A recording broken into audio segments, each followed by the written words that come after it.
राधे राधे महाराज जी, आपके चरणों में कोटि कोटि प्रणाम। महाराज जी, सूरत और नीरत आत्मा की दो शक्तियां हैं, सूरत सुनने की, नीरत देखने की। हमारा मन हर समय बोलता है। महाराज जी, जब आप श्री कहते हैं कि कुछ भी बुरा काम करते हुए अंदर से एक झीनी सी आवाज आती है जो हमें रोकती है बुरा काम करने से, तो क्या ये आवाज मन की होती है या आत्मा की? अगर मन मैला है और हमें देखो, प्रेरित करता है कि गलत इसी काम। में भगवान बैठे हुए हैं।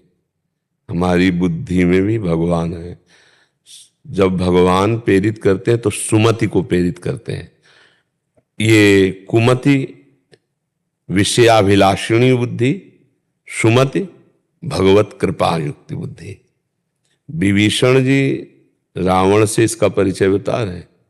कह रहे सुमति कुमति सबके उर रहाई, नाथ पुराण निगम अस कहाई। जहां सुमति तहां संपत्ति नाना, जहां कुमति तहां विपत्ति निदाना। तो उर कुमति बसी विपरीता। सीता जी का हरण करके आए, भगवान राम से विरोध करते हो, राक्षसी भाव का पोषण करते हो, तुम्हारे अंदर कुमति जागृत हो चुकी। सुमति उपदेश करती है, सुंदरमति, उस सुमति में भगवत प्रदत्त शक्ति होती, वो भगवान की। ये गलत है, ऐसा मत करो, ऐसा नहीं करना चाहिए। पर मन कुमति का सहयोग लेकर, कुमति कौन? जो मन के अधीन होकर भोगों में विचरण कर रहे। सुमति कौन? जो मन के विरोध में खड़ी होकर सत मार्ग में चलाना चाहती। पर वो इतनी क्षीण हो चुकी है कि वो धीरे से बोली कि गलत है, आपने नहीं माना, अब दोबारा नहीं बोलेगी। अब आपको सलाह दे देगी, चोरी करनी तो ऐसे से ऐसे जाओ, ऐसे से ऐसे जाओ। और जब पिटोगे तब फिर वो बोलेगी, कहा था कि मान जाओ, गलत है।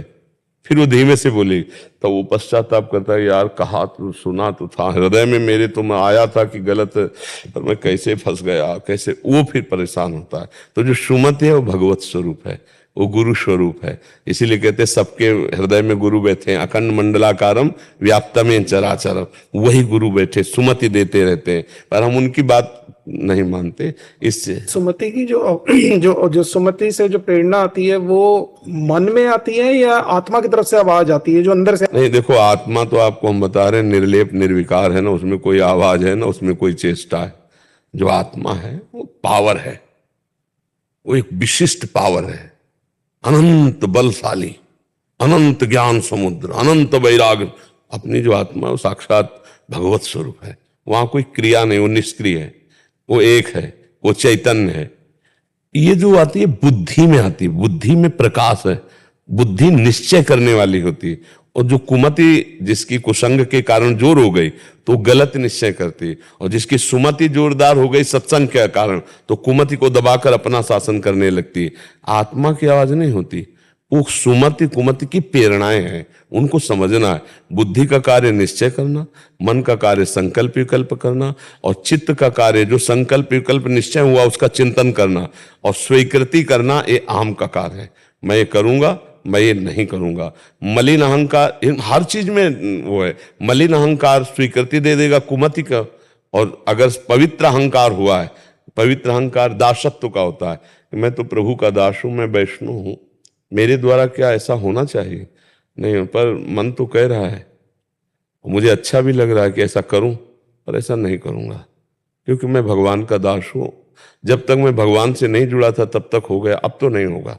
अब तो सत्संग से जुड़ गया हूं, संतों से जुड़ गया हूं, अहम पवित्र हो रहा है, अब वो निर्णय नहीं। बुद्धि की तरफ से प्रेरणा आती है बस।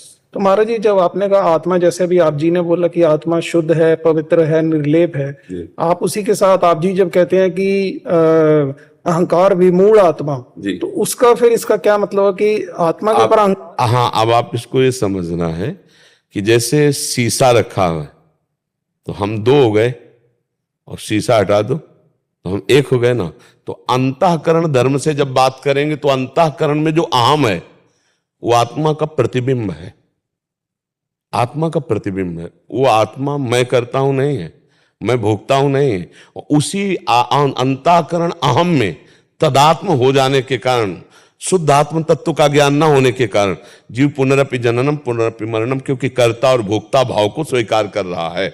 तो मूल आत्मा वहां का आ गया जहां अहंकार, समझो सब पूरा श्लोक देखो, आत्मा को नहीं कहा जा रहा। अहंकार विमूढ़ात्मा कर्ता हमिति मन्यते, ये किसको कहा गया? अहंकार को। जो देहाभिमान है, जो अंतःकरण धर्म में अहंकार है, वहां मूढ़ता छा गई बुद्धि में, क्योंकि वो अपने को कर्ता और भोक्ता भाव में लिया हुआ, तो वहां विमूढ़ आत्मा कहा गया। अंतःकरण को भी आत्मवत बोला जाता है, क्योंकि हम अपने स्वरूप को भूल करके मन बुद्धि चित्त अहंकार 5 ज्ञानेंद्रियां 5 कर्मेंद्रियां इनको अपना पूरा स्वरूप समझ लेंगे। तो आत्मा का भ्रम जैसे दर्पण सामने रखा हो तो हम दो दिखाई देते ना, तो अब अपने को हम भूलकर दर्पण में देखें तो हम ही तो हैं, कोई दूसरा थोड़ी। मतलब देह भाव में अब आत्म स्वरूप में जो अंतःकरण में तेज पड़ रहा है, जो पावर चल रहा है, वो अपने से ही तो चल रहा है। अब जब दृष्टा भाव में घसीट के आवे तो इन चारों का सुधार हो जाए, अपने आप सुधार हो जाए। पर हम तो तन्मय है इसमें ना, मैं ये देखना चाहता हूं, मैं सुनना चाहता हूं, मैंने भोगा, मैं भोगूंगा, यही विमूढ़ता है। तो अब वो आत्म स्वरूप का विस्मरण किए हुए अंतःकरण धर्म अहंकार, ये विमूढ़ात्मा किसको कहा गया? अहंकार को। अहंकार विमूढ़ात्मा कर्ता हमिति मन्यते, ये अपने को आत्मस्वरूप समझ रहा है, मूढ़ता धारण कर रहा है अहंकार की, इसीलिए जीव फंस गया, यद्यपि वो है ले। जैसे हम उदाहरण दिया कि एक आदमी रिक्शा चलाता है, जब उसको बोलो रिक्शा तो खड़ा हो जाएगा ना, क्या वो रिक्शा है क्या? खड़ा हो गया। लेकिन उसकी तन्मयता रिक्शा में है तो खड़ा हो गया। और वही जब कुछ दिन पैसा कमा करके टैक्सी लिया, फिर उससे बोलो रिक्शा तो नहीं खड़ा होगा। अब टैक्सी बोलो तो खड़ा हो जाएगा। तो क्या टैक्सी है क्या वो? ऐसे ही जो विमूढ़ आत्मा है वो इसमें फंसता चला गया, अंतःकरण धर्म से फंस गया। इस फंसने को हटाने की बात पूरी गीता जी में कही गई है, इसी को समझना है। तो महाराज जी, जैसे अंदर से एक आवाज आती है कि हर चीज को इतना ज्यादा ना हम भूलते जाएंगे, जैसे हर चीज भूलते जा रहे हैं, रोज का हमारा वो विस्मरण होता रहता है। 2 हफ्ते पहले क्या खाया, 2 हफ्ते पहले क्या पहना। तो अगर ऐसी बहुत बार ख्याल आता है कि इतना हर चीज को दुनिया के ध्यान देने की जरूरत नहीं, ये तो हम भूलते ही चले जाएंगे और खत्म हो जाएंगे एक दिन, तो ऐसी सोच ठीक है या? हाँ, तो एक चीज तो याद रखनी है ना, हरिशरणम, भगवान का नाम, भगवान की शरणागति, ये तो याद रखनी ना। तो ये रोज का रोज जो भूल रहा है, ये तो बड़ी कृपा है भगवान की कि डिलीटर पहले से लगा दी मशीन। अगर डिलीट ना होती तो हम जिंदा जलते। 9 महीने गर्भ में मां के रहे, कितना दुख रहा।